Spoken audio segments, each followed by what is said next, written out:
ترکیه کې د تباه کوونکې زلزلې تازه جزئیات او د اشرف غني غبرګون جزئیات هم دلته وګورئ او چینل سبسکرایب کړئ.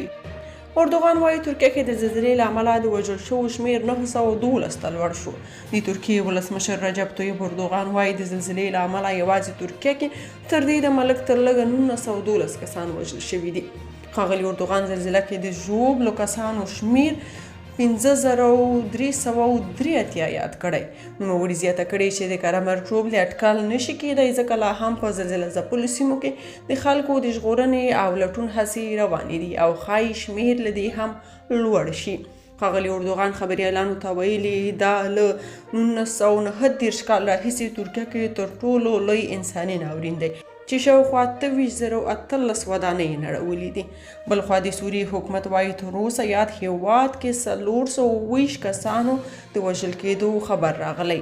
اشرف غني په غبرګون کې لیکلي د زړه له کومې د خپلې ژورې خواخوږۍ او ډاډګیرنې مراتب د هغو کسانو لپاره وړاندې کوم چې په ترکیه او سوریه کې د ویجاړونکې زلزلې له امله یې خپل عزیزان له لاسه ورکړي. زه د هغو کسانو د عاجلې روغتیا دعا کوم چې ټپیان شوي او د ژغورلو په حال کې دي. سپینې ماڼۍ د ولسمشر جو بایډن له قوله ویلي چې ترکیه او سوریه کې زلزلې ځپلو ته ژر د مرستو استولو امر کړی. د برېټانیا لومړی وزیر ریشي سوناک پر ټویټر لیکلي له ترکیې او سوریې وګړو سره خپله غمشریکي ښیي. د یوې برېټانیا هر ډول مرستې ته چمتو ده. د هالند لومړي وزیر مارک روټ ویلي د هېواد مرستندویه ډلې به د زلزله ځپلو مرستو لپاره ژر تر ژره ترکیې او سوریې ته واستول شي.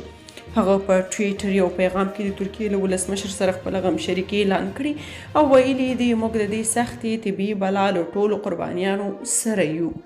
که تاسو په دې اړه څه نظر لرئ په کومنټ کې شریک او چینل سبسکرایب کړئ.